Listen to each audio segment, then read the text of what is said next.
health authorities warn the daily tally of new COVID-19 infections could top 100,000.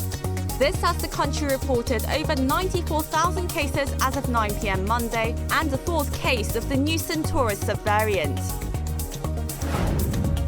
A virtual meeting of 13 Indo-Pacific Economic Framework members begins Tuesday for a two-day run. Discussions between trade ministers are set to address economic security, focusing on supply chains and clean energy. The first parliamentary questioning of the Yoon-Widodo government resumes on Tuesday as rival parties grill government officials for 3 days this week. Major topics on day 2, the economy.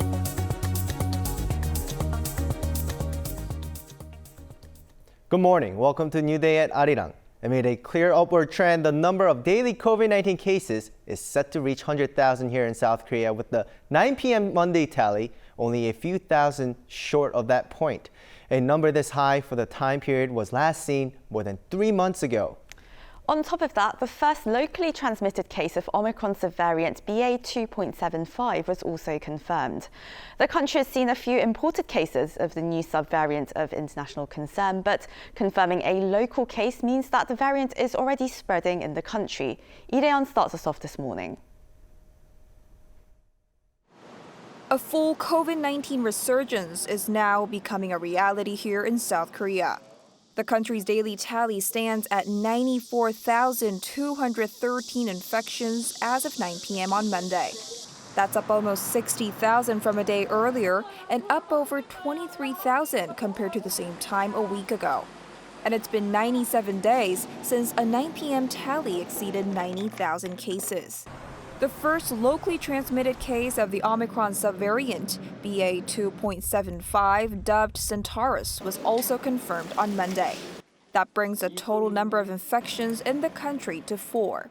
The newly confirmed case is reportedly an acquaintance of the second person known to have been infected who entered the country from India on July 5th. And there are some concerns as the latest patient was triple vaxxed. Korea's Central Disease Control Headquarters said that the latest case tested positive 9 days after his final contact with the second confirmed case, which exceeds the maximum 8 days incubation period of the Omicron variant. Health authorities aim to investigate more of the confirmed Centaurus cases to confirm the incubation period of the variant. Meanwhile, the Korea Disease Control and Prevention Agency will announce its plan to roll out an Omicron adaptive vaccination program in late August. The authority said on Monday that it's currently assessing its effectiveness and safety to determine the right time for distribution. Earlier this month, health officials discussed supply of the new vaccine with Moderna and Pfizer. The vaccine is expected to prevent infection with Omicron itself, as previous vaccines were only used to prevent critical illness or deaths due to the Omicron variant. Questions remain over whether the vaccine will be effective for the Centaurus subvariant. Lee-hyun, Arirang News. The first parliamentary questioning session under the Yoon-Widodo administration is underway this week. Tuesday's focus will be on the economy, as the Prime Minister and ministers related to the economy will face lawmakers from both sides of the aisle throwing very tough questions. As for the very first day of the session on Monday, the focus was on issues related to politics, diplomacy and national security. Lawmakers grilled the heads of 5 ministries on controversial issues that have been making headlines. Kim Bo-kyung gives us the wrap-up of the first day. A 3-day interpellation session, the very first since the Yoon-Widodo administration began, got underway on Monday. The first day focused on politics, diplomacy, and national security, with a total of 6 government officials present, including the South Korean Prime Minister and relevant ministers. As this was the first time for Prime Minister Han Duk-soo to be grilled by lawmakers since taking office, he faced several questions regarding his future plans. While saying the current economic crisis came from expanded fiscal and monetary policies that were taken to counter the 2008 financial crisis and the COVID-19 pandemic, Han pledged to come up with new ways to help the economy recover. He also added that the Yoon administration will help South Korea become a country that's more globally respected. Excessive liquidity, disruption in global supply chains, Geological issues such as relationships between the US and China, the US and Russia, are the short-term difficulties this administration needs to tackle. For the long term, it is an important period to solve reformative issues to make the country have a strong economy, security, and culture, thus to be globally respected. Lawmakers' questions were also fielded by Interior Minister Lee Sang-min on the new police bureau that will be established under his ministry. Lee addressed concerns that the new bureau, which will give the police more investigative power, might compromise neutrality and accountability.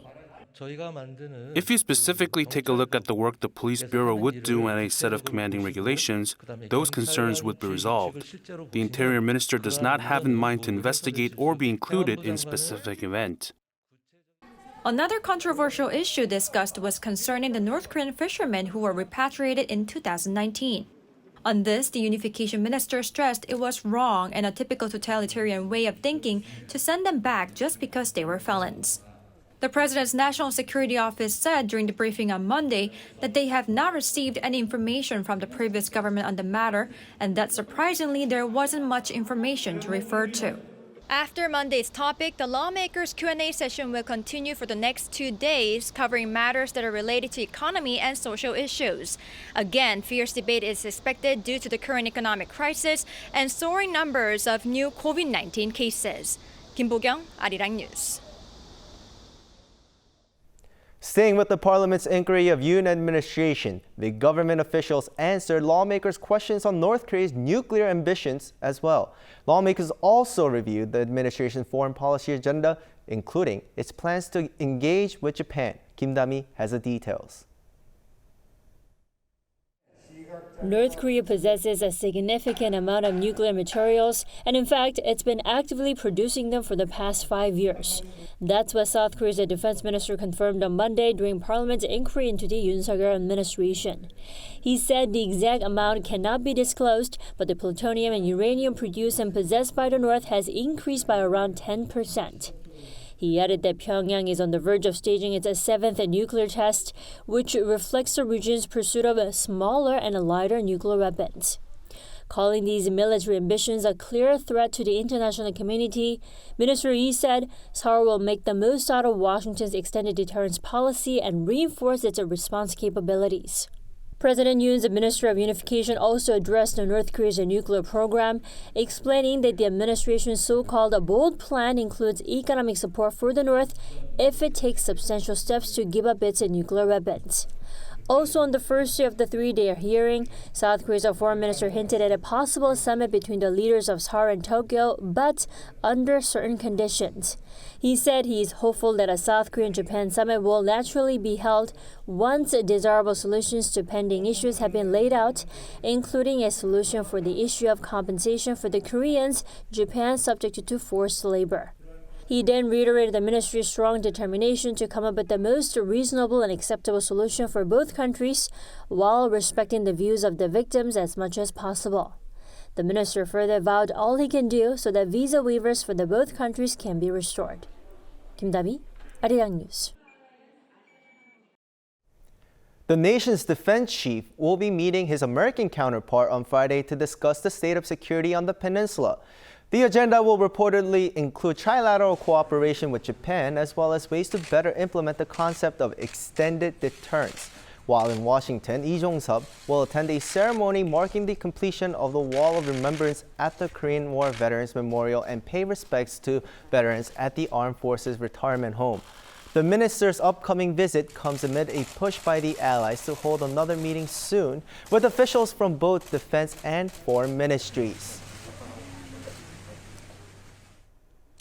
South Korea's trade minister will take part in virtual meetings on Tuesday and Wednesday with his counterparts from members of the Indo-Pacific Economic Framework.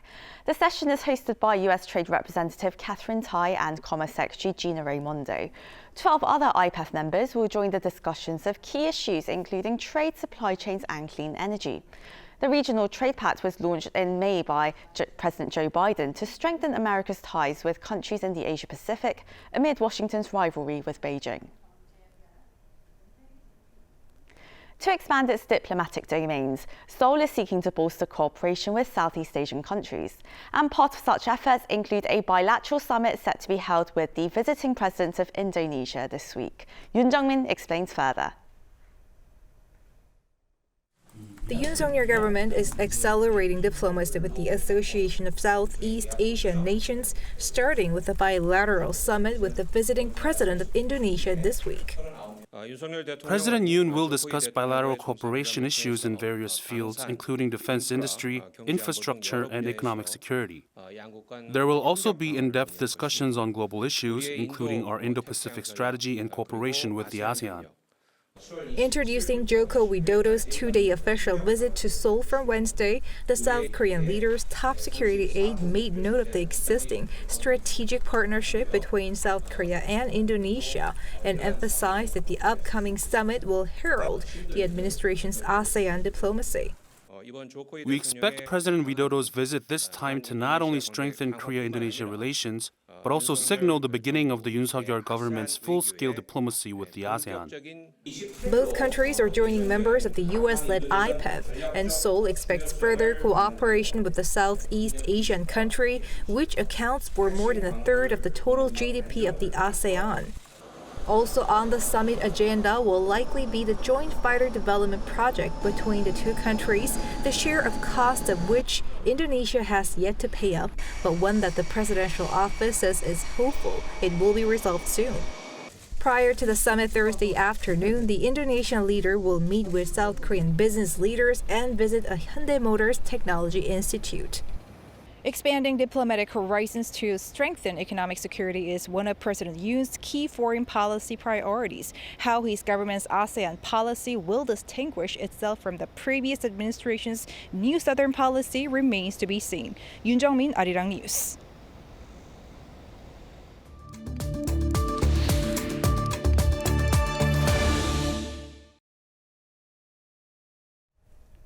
It's now time for On Point, where we speak to experts to delve deeper into some of the key issues in the spotlight right now. Just as Top Gun Maverick became a box office hit in the world this year, in real life there was also a huge milestone in fighter jet development right here in South Korea.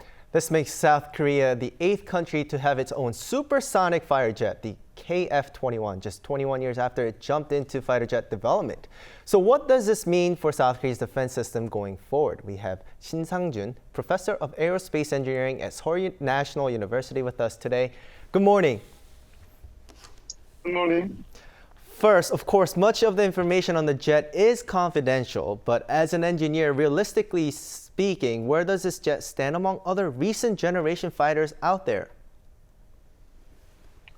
As a matter of fact, KF-21 was originally developed as a 4.5 generation fighter jet because in general, the 5th generation of a jet fighter should install the full capability for stealth and high and the avionics equipment and high the survivability and the maneuverability. In fact, KF-21 was very superior to the 4th generation fighter jet, including the AESA radar and multifunction display and all those the avionics equipment and capability. But it is inefficient in terms of the stealth capability. Then it was categorized as 4.5 generation jet fighter aircraft.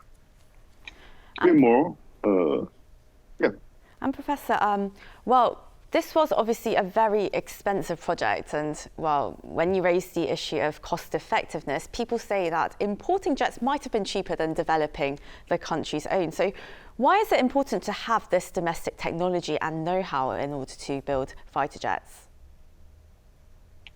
Well, as you said, in the first, in terms of the purchase price and the cost, developing of our own jet fighter will be much more expensive. But in the long run, including the operating costs and all those the logistics, it will be much more cheaper. Right, and it seems like South Korean fighter jet pilots always win awards at air shows abroad because of their flight skills, and we saw this happen just a couple weeks ago as well. Would this model fit even better for South Korean pilots? Is there anything specifically Korean about this jet that you would say distinguishes it from other imported fighter jets? Right. As I mentioned before, it installs many highlighted avionics equipment such as AESA radar, which means the active electronically scanning array radar, and it will achieve more than 20 targets at the same time. And its radar cross-section is quite small, even though it does not propose the fully capability of fifth generation, the stealth jet fighter aircraft. But it will install many aspects of this stealth capability. And in terms of the sensor and the equipment, it installs many integrated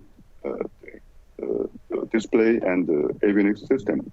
And it will install many different combination of the weapons, including missiles and air refueling. So it is much more capable. And while the general understanding is that the KF-21 is still years away from being commercially available, but once it is, though, I believe that there are already some export markets that are highly interested in the KF-21. So how do you see the prospects there? Well, in terms of the price, again, as I mentioned before, it will be more expensive when you design your own aircraft, such as the high expensive the jet fighter aircraft. But it will be much easier to install the many free combination of missiles and weapons, such as air-to-air missile, air-to-surface missile, air-to-ship missiles. So it will be enable us to develop our own integrated national defense weapon system, and ultimately it will replace all those the mid-class jet fighter aircraft that the South Korea, such as the F-4 aircraft, F-5 aircraft, and ultimately F-16 aircraft. F-35 will be a high-class jet fighter, so it will be something different. So it will decrease all those the direct operating costs, and it will ultimately add the benefits of the nation. How long do you think it will take until the KF-21 goes into actual deployment? Right. Parliamentary has started in 2016, and this year, 2022, when they completed the first flight, and this flight test will be extended until 2026, including 2,200 flight tests. And in the year of 2026, the first full the deployable aircraft will be delivered to the Korean Air Force, and it will be finished in 2032. Right. It still have a long way to go, but it's still very interesting and exciting to hear about the news of the progress. Thank you so much for your analysis. We look forward to speaking to you again. Well, and that wraps up the first half of New Day at Arirang. But don't go anywhere. We have coming up for you in the second half a discussion on President Yoon's move to advance North Korea's human rights with his government's appointment of an official envoy on the issue. So do stay tuned.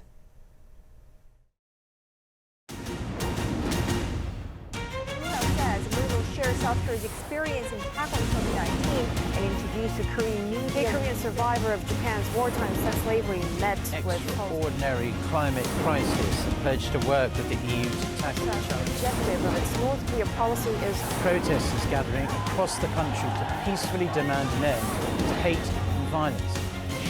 Arirang, what matters?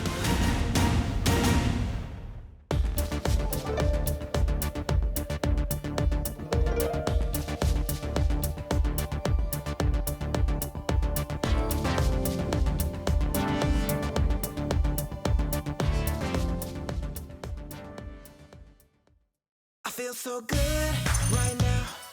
Maybe I had a drink or two, but this somehow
Welcome back to New Day at Arirang. Inflation in South Korea will likely peak in September or October. That's coming from the nation's finance chief, who has also highlighted that steep consumer price rise may drop and fall.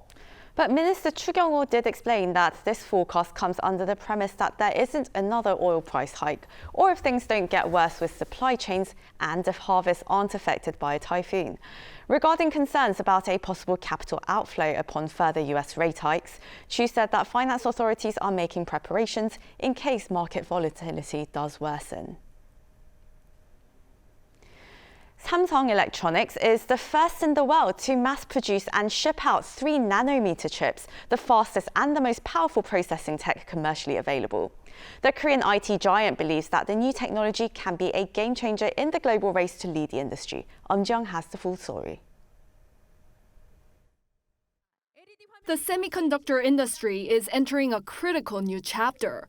South Korea's Samsung Electronics has started to ship the world's first 3-nanometer chips.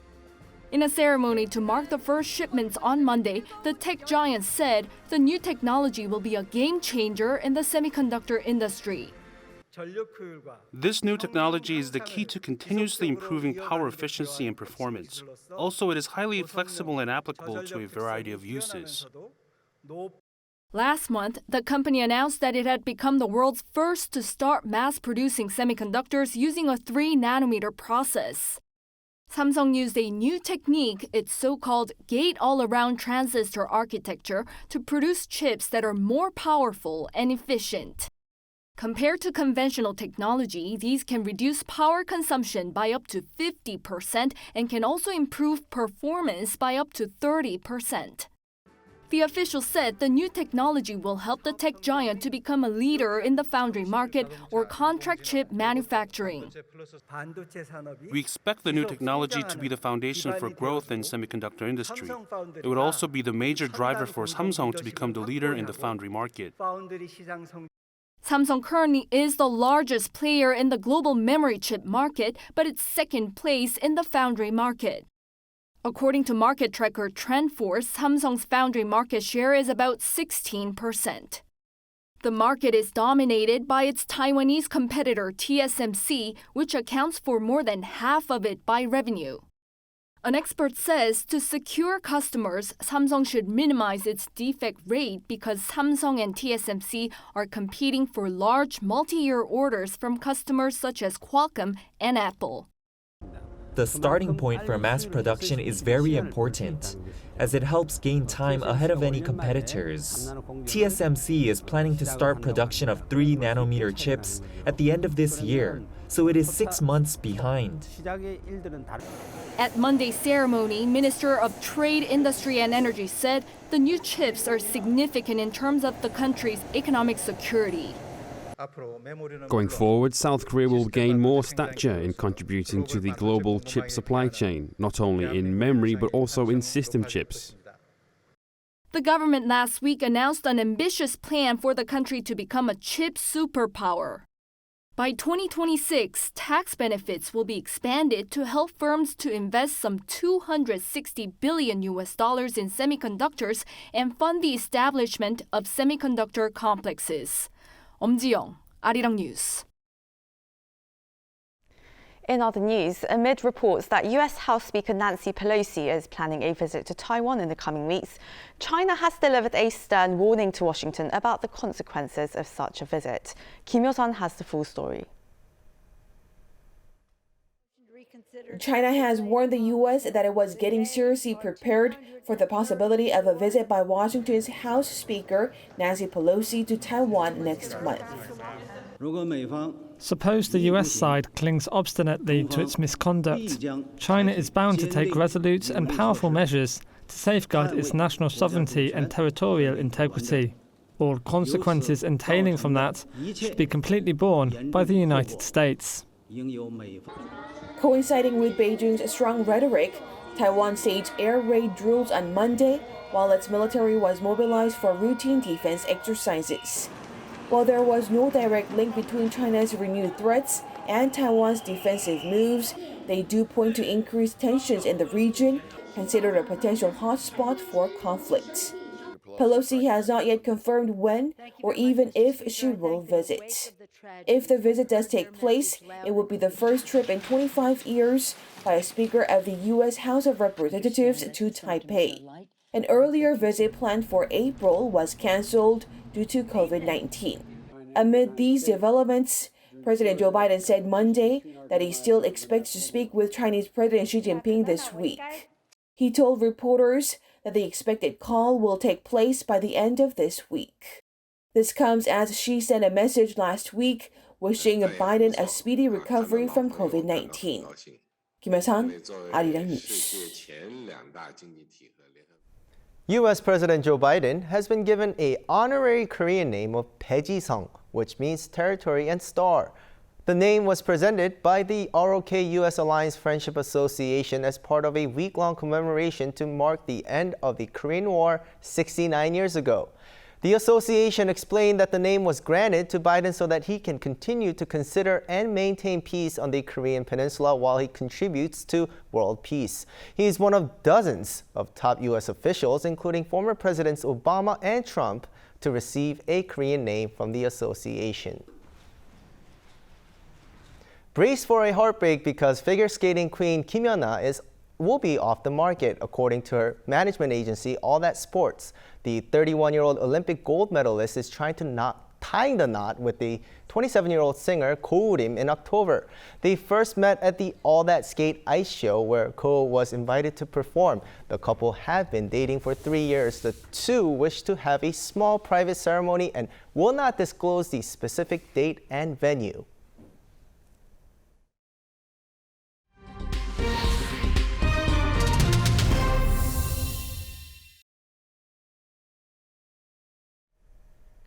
It's time for Global Insight, where we speak to experts from around the world on issues making headlines. South Korea is reviving efforts to advance human rights for North Koreans once again, as the new Yoon Suk-yeol administration takes a vastly different approach to the previous government's engagement with the Kim Jong-un regime. President Yoon emphatically expressed commitment to human rights in South Korea's foreign policy, which would also apply in the administration's policy towards Pyongyang. And turning words into action, the government has named Lee Shin-ah, an international relations professor, as ambassador at large on North Korea's human rights.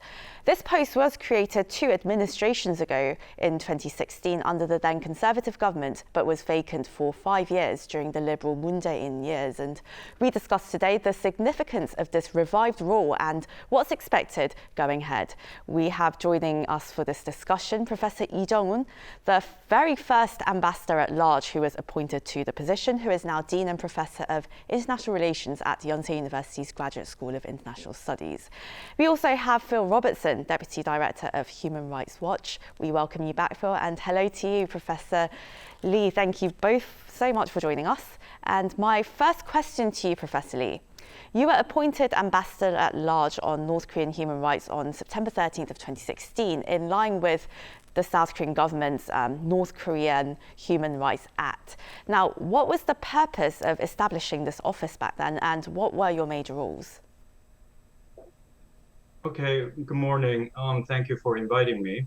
I will just remind those who are watching that the South Korean Human Rights Act, when it was passed in 2016, was very late in coming to begin with. It took 11 years of dispute and negotiations at the National Assembly, because it was actually up for passage in 2005, and it took 11 years and only passed in 2016. But finally, under international pressure, the Democratic Party agreed to go along with the North Korean Human Rights Act. And one of the number of things that the act called for was, of course, the appointment of the ambassador for North Korean human rights. And as the inaugural ambassador, my task was to raise international awareness of the human atrocities that was being perpetrated in North Korea. I also made efforts to focus on the importance of accountability if we were serious about making changes and making progress on this human rights situation in the North. We have to remember that this is the South Korean government, and this is happening to the North Korean citizens. We should be at the forefront of the campaign to make things better for the North Korean citizens in North Korea against the Kim Jong-un regime. And yet we were very docile. It was actually the UN, it was the US, England that was spearheading the campaign. Civic organizations like the one that Phil's was. So it was very important, at least during the 5 years of the Park Geun-hye government, that the South Korean government push forth and spearhead this North Korean human rights issue, and I think we did that. Mr. Robertson, well, as Professor Lee just mentioned, the envoy position on North Korea human rights, it came way too late in the game, really, but it was established in 2016 with Professor Lee becoming the first ambassador at large for that. And what really was the significance of this role for international observers and supporters of human rights in North Korea? Well, the envoy provides leadership on human rights issues in North Korea. They make sure that the issues are always on the table when North Korea is being discussed. And, as Professor Lee mentions, the international community expects South Korea to play a leading role in this. Obviously, South Korea is a frontline state. What happens in North Korea is perhaps of most importance to South Korea, more than almost any other country in the world. And so the issue of human rights has to really be something that the South Korea government would lead on. That envoy also provided necessary leadership and coordination within the South Korean government, within the Ministry of Foreign Affairs, but also with other ministries like the Ministry of Unification, with the Blue House and other places, with the National Human Rights Commission that also focused on North Korean issues. And I think that leadership role is very important. And also very importantly, I think the envoy helped coordinate with other governments, human rights envoys on North Korea, such as the U.S. envoy on human rights in North Korea, Bob King, who was at that time appointed by the Obama administration. They work very closely with a group of governments on annual resolutions on North Korean human rights that are tabled at the Human Rights Council. There's also an annual resolution at the UN General Assembly on North Korea that also contains human rights language, and the special envoy would be expected to be involved in that as well. So really the special envoy was a leader on human rights issues representing the South Korean government, was considered to be a very welcome appointment by the international community because South Korea has so much to say and so much concern about what happens in North Korea. The thing is, though, Professor Lee, there was a almost 5-year-long vacancy in that role after you left office. And, well, were you expecting it to stay empty for that long? And how did the vacancy really affect these efforts to monitor and mitigate human rights in North Korea? Well, to answer your first part of the question, I did. I did expect there to be a long lull or inactivity with the previous administration, the Moon Jae-in government, because the focus of the Moon Jae-in government was inter-Korean, cooperation. It really exhausted years of efforts to bring about a peace declaration. So everything was about trying to cooperate with North Korea, and human rights issues really was a thorn on the side of the bilateral relations, and therefore it was shunned. It was considered as something that could provoke the Kim Jong-un regime, which could thwart any efforts that was being made for the Moon Jae-in government's efforts to create this peace initiative. So I expected that there would not be a successor, and I also expected that a lot of the programs that the government agency, whether it's the Unification Ministry, the Foreign Ministry, the National Intelligence, the Justice Ministry, would be shrunk or even shut down. So the the ROK government, and this was part of my job, was to facilitate a series of events, conferences, symposium, whether that's at the Human Rights Council in Geneva or the General Assembly in New York, but with think tanks such as the CSIS, AEI, coordinating with the civic organizations such as the CSW or the Human Rights Watch, working very closely with the International Bar Association. We created what I started out was Seoul Dialogue for Human Rights, and I was hoping that this will become the Shangri-La equivalent of human rights. Shangri-La, of course, the big conference on the security issues of this region. But all of that really came to a screeching halt with the change in government to Moon Jae-in government. And for the 5 years, unfortunately, there was no support to the NGOs, and none of the events were able to continue, at least in a significant way. So things will move on, particularly with international civic organizations, but without the support and without the driving force that the ROK government should have been providing during the 5 years' time. And of course, there should have been pressure on North Korea as well by the South Korean government to improve its human rights situation, but obviously that did not happen during the previous administration. But human rights violations, Professor Lee, they're known to be wide-ranging and very much embedded in North Korean society, unfortunately. But with the pandemic situation that we've seen over the past few years, various food crises, natural disasters and other hardships in the north, it's feared that North Korean citizens are living under greater repression than ever before. So what are your biggest concerns right now? Okay, is that a question to me? Yes, to you, Professor Lee. Okay. My biggest concern, of course, is that there's no freedom. There's continuation of the people being their freedom being taken away. North Korea, as you know, violates every single one of the articles of the Universal Declaration of Human Rights. So my biggest concern is the perpetuation of this situation unless the South Korean government and the international community really make a political decision to do something about this. Okay, so there has to be a major change. There has to be pressure on North Korea, on the Kim Jong-un regime. Yeah, some people say that, well, pressure only makes things worse. Sanctions make things worse. It's ineffective. It's not going to make any changes. Well, you know that when the Commission of Inquiry report came out in 2014, for the very first time, the Kim Jong-un government did things that really surprised the international community. For example, it went on a charm offensive, releasing the detained American citizens, Kenneth Bae, Matthew Todd Miller, Jeffrey Fowle.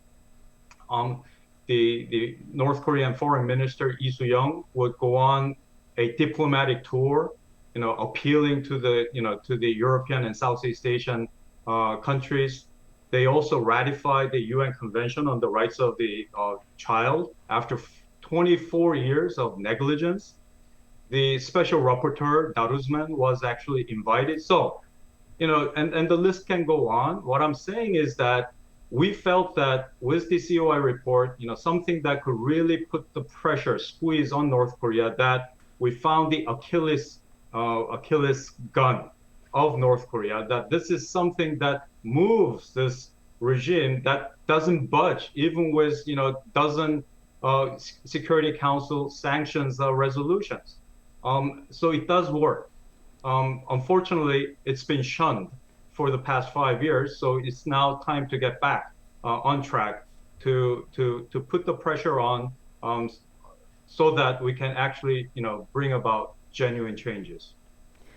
And Mr. Robertson, now the South Korean government is currently investigating the previous Moon administration's repatriation of 2 North Korean citizens in 2019 after they admitted to killing their colleagues. Now, how are you following this investigation, and how do you think it should be conducted?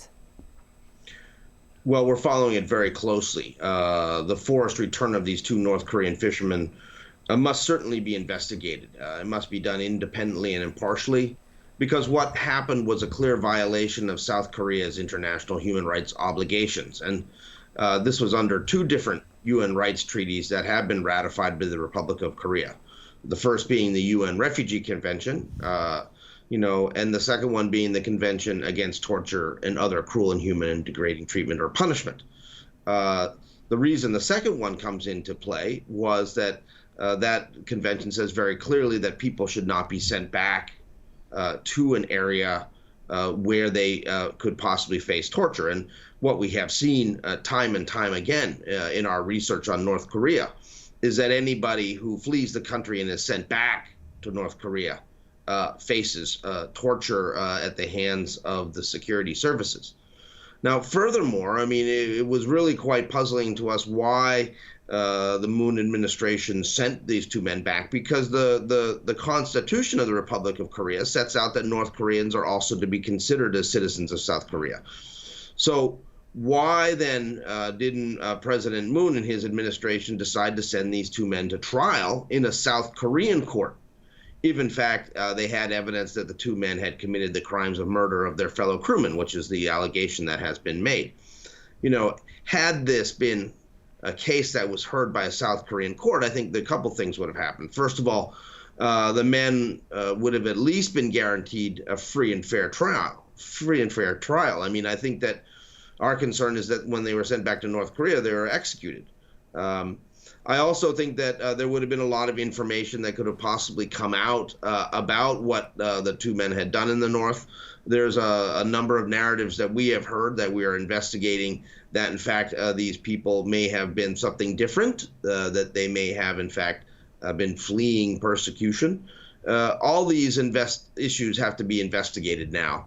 It's going to be difficult, however, because as earlier reporting has shown, it's not quite clear how much information the Moon Jae-in administration actually passed to the new administration. I know there's an investigation taking place of some security officials that were involved in the forced return, and I think that's appropriate that they be investigated. But this has to be done in a very timely way, and there has to be a public revelation of what is found, so that this kind of abuse, so that this kind of sending people back into harm's way, as was clearly done with these 2 men, does not happen again. And Professor Lee, your thoughts on this? How should this probe really be conducted? Yeah, I think Phil has quite clearly laid down the situation regarding the 2 fishermen. I will just add that as part of the COI report, it has a very clear point about forcible repatriation. This is a big issue for the UN as a whole. It's not just about North Korean defector situation. Forcible repatriation is against international law, non-refoulement principles. So if you forcibly send someone back with a full knowledge that they can be persecuted in one way or another, that is equivalent to, quote unquote, COI report, aiding and abetting crimes against humanity. So if we're doing that, if South Korean government is doing that to our own people, remember when North Koreans defect to South Korea and make it clear that they want to defect, basically what that means is that they're recovering their Korean citizenship, South Korean citizenship. So in effect, technically, we rounded up and sent our own citizens to their death row, basically aiding and abetting crimes against humanity. So it should be dealt with in such a way. The investigation has to be thorough, and there has to be people found who are responsible for these heinous act, and hopefully it will never ever be repeated again in the future. And Mr. Robertson, finally, just briefly before we go, what do you hope to see from the newly appointed South Korean ambassador at large on North Korean human rights, Professor Lee Shin-ha? Well, it's very good news that Professor Lee Shin-ha has been appointed.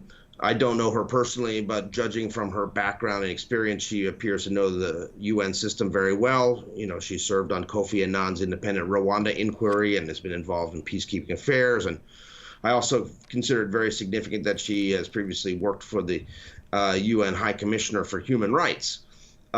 What I think is most important also is that we're pleased that the President Yoon administration appears committed to the full implementation of the North Korean Human Rights Act, which was, as Professor Lee mentioned, adopted with both left and right-wing support in the National Assembly back in 2016, but never fully implemented.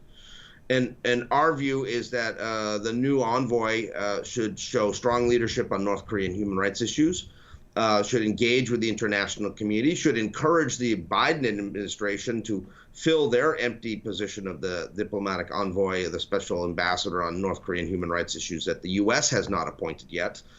And also will work very closely with the new special rapporteur of the Human Rights Council, UN Human Rights Council, Elizabeth Salmon from Peru, who's recently been appointed and is taking up her mandate in the coming months. So it's good news, and we look forward to working with her. Right, a move welcomed by the international community.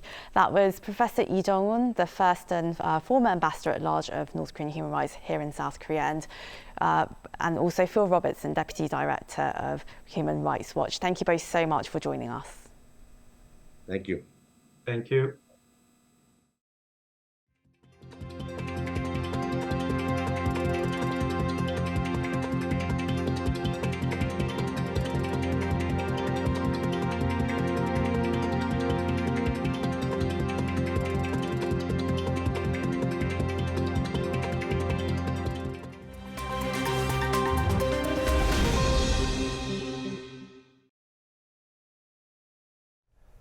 For a look at the news from around the world, we now turn to our Matthew Ashley standing by at the Arirang newsroom. Good morning.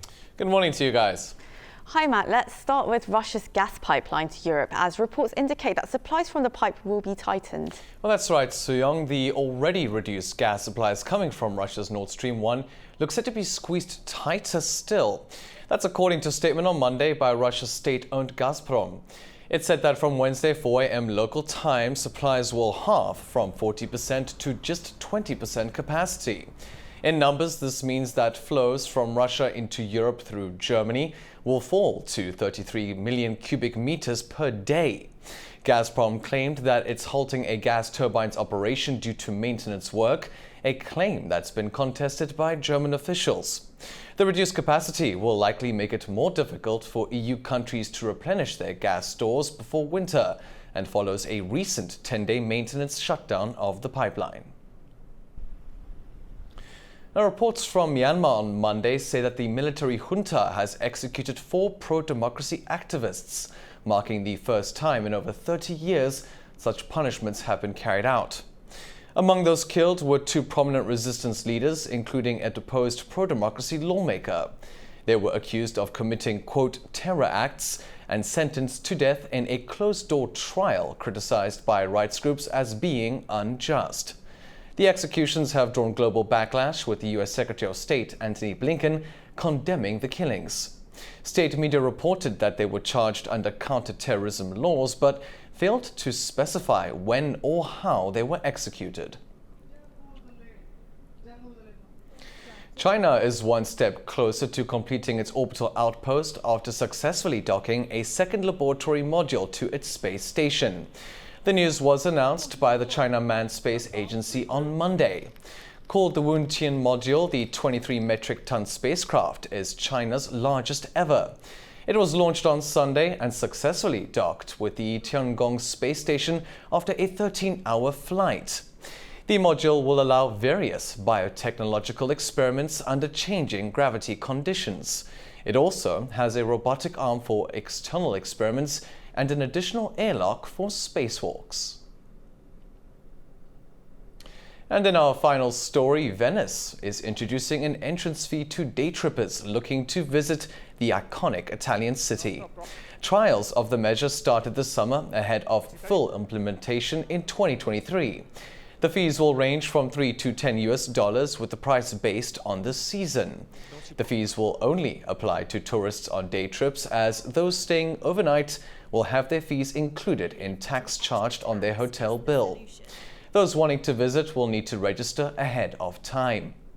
The local government says the measures are a solution to over-tourism, as the floating city sees some 20 million visitors annually. You will need to book them. So this new system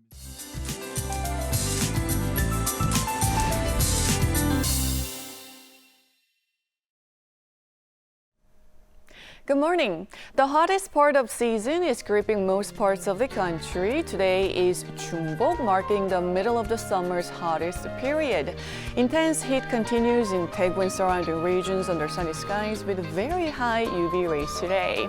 Meanwhile, some inner regions will be seeing passing rain with 5 to 40 millimeters in the forecast, so the muggy factor remains today. Now, morning temperatures are slightly higher than the same time yesterday, though most areas were free from a tropical night. Now, highs in Seoul and Gwangju will be going up to 33 degrees Celsius under burning sunshine, so don't forget your sunblock and sunglasses today. It's going to stay very hot into next week, though if you remember, the heat was worse at the same time last year, above 35 degrees in the capital. With that, here's a look at the weather conditions around the globe.